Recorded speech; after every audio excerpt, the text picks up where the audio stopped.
So I'll put this on the screen for anyone. yeah, so my colleague at Stanford, Dr.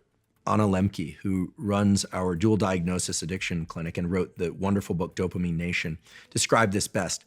You know, it's sort of like a seesaw, but whereby you get a big peak in dopamine, let's say from a drug of abuse like cocaine.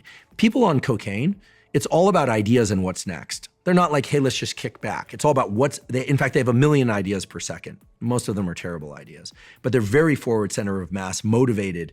And then when the drug wears off, they feel very low and very depressed. The dopamine is actually depleted below baseline.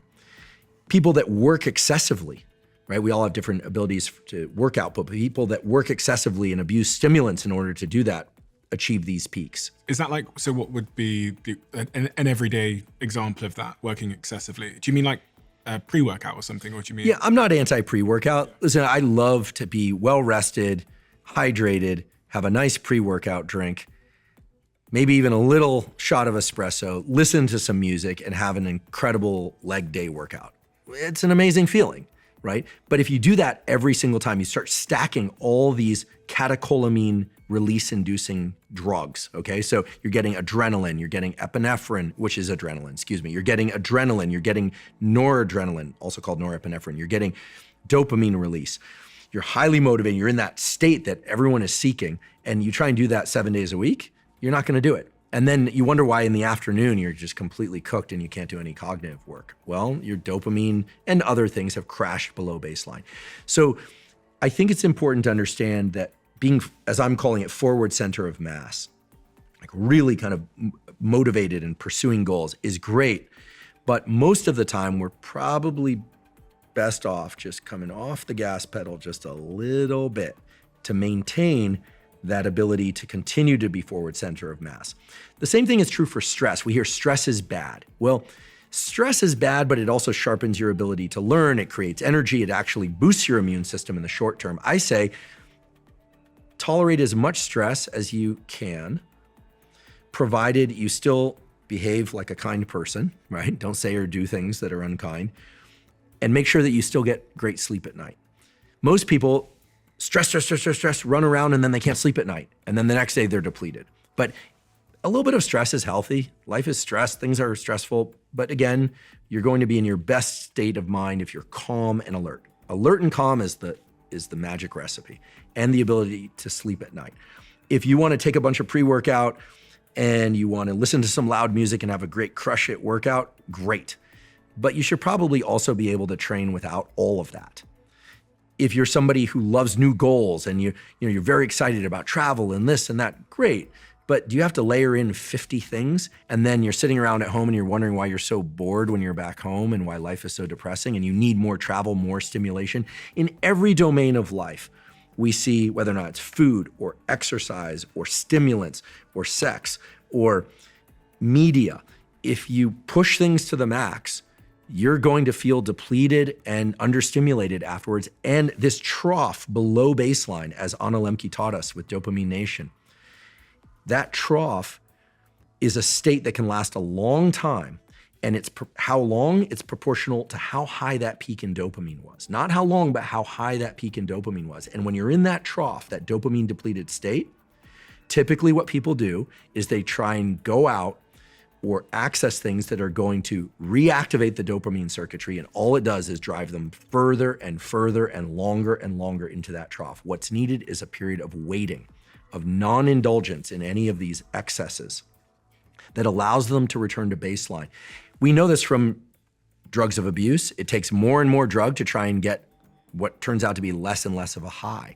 Most all addiction, most all compulsive behavior can be cured, essentially, through a period of abstinence lasting somewhere between 30 and 60 days, which to somebody who's highly motivated to seek that thing or do that thing sounds like an absolute horror, but that is highly effective. So for some people it's work and stimulants, a number of people taking Adderall and work. I hear from these people all the time.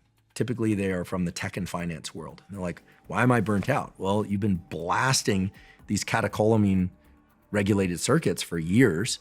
You need to just accept you're gonna feel a little low for a week, then you're gonna feel a little less low, then you're gonna come back to baseline, and then, and only then, can you really get back into like full forward center of mass. But at that point, you can introduce, I do think there is a clinical use case for certain ADHD meds, which are amphetamine. There are certain people that need those meds. Other people have driven themselves into this dopamine trough. And so they're seeking out anything and everything to get them out of that trough, when really what they need to do is stay away from all that stuff and just wait. Just wait. Go on holiday or something. Go on holiday. Try and find reward in smaller things. This is why dogs are wonderful, in simpler things. And if that sounds heavy and dull to you, chances are you're a bit in the dopamine loop. I've been in these loops before. They're hard to exit, but once you exit them, you look back on them and you go, what was I thinking? Well, you were in a different state. You're kind of a different animal when you're in pursuit. So what does it mean? It means that we should probably learn to modulate. It's like driving a car.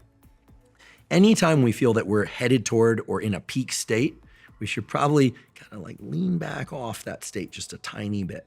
Just a tiny bit, especially if that peak state is coming by way of pharmacology or some extreme circumstance. Just back off a little bit, maybe a lot, okay? So when we do that, we learn to master the transition states between these, what I'm referring to as forward center of mass, flat-footed, or back on my heels. It's a term I learned from a former Navy SEAL operator. He said, with anything in life, you can either be back on your heels, like really challenged, flat-footed, kind of like calm and forward, or forward center of mass, like full tilt.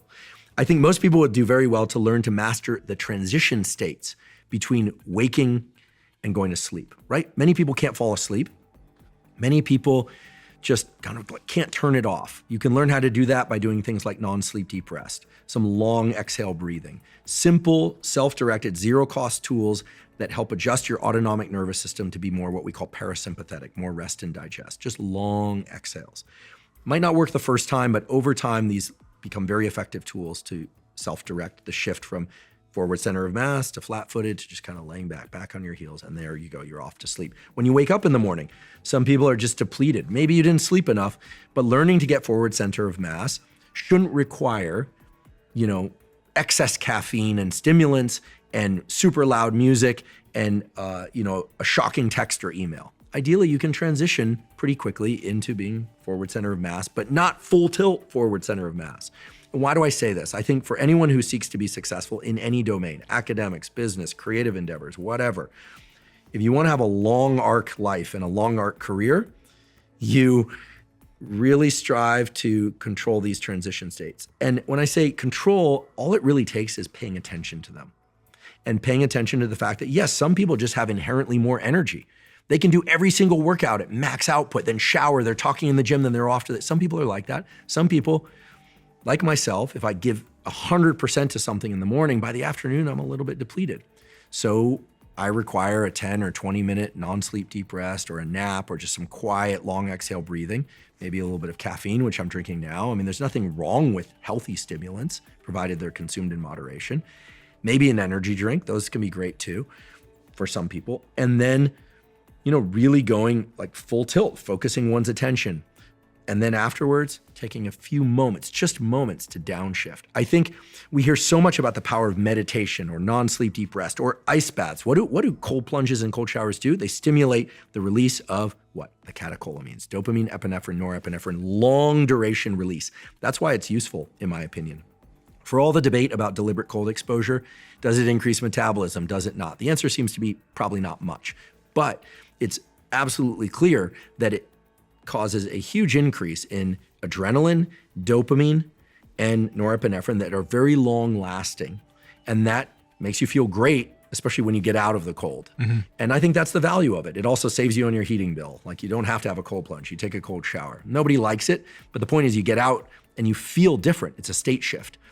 So for me, there was a lot of work, and I still do a lot of work in order to learn how to downshift, take it down, become a good sleeper, become a good resetter, reset myself during the middle of the day with things like non-sleep deep rest, which for me has been one of the most powerful tools, or long exhale breathing to just bring myself down.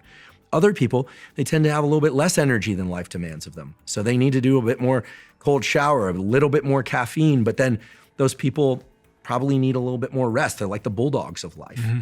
I think even though we're all the same species, just like dogs, there's a lot of variation there. So you have to know thyself, as the Oracle said, understanding a little bit about the catecholamines, understanding that certain things like exercise, deliberate cold exposure, stimulants like caffeine and prescription drugs like Adderall, et cetera, powerfully cause the release of these catecholamines, dopamine, epinephrine, and norepinephrine, leading to big increases in energy and focus, but then always, always, always there's a cost, a trough that follows. Accept that, relax through it, then return to baseline and then go forward. Or avoid those things altogether. I'm not telling people what to do. And then other people who tend to veer toward, being hyperactivated. A lot of spontaneous movement. These people tend to be a little bit thinner, a little bit leaner, or just have a ton of natural energy. These people should really learn to incorporate more kind of what I would call calming and relaxing practices. Maybe a bit more sauna than cold plunge. Maybe don't crank the sauna to 220. I find myself doing that. I'm like, just relax, like enjoy the sauna. And so I think the key to a good life and a productive life is, again, to learn to master the transition states, understand some of the biology, and to really know yourself, not just your natural tendency, more bulldog-like versus, I don't know, pit bulls always have their tail going, a lot of spontaneous movement. There are other breeds as well. But also know that on any given day, you may be more or less rested. You might be more or less depleted from life experience, and kind of recognize where you're at and figure out what's optimal for that day.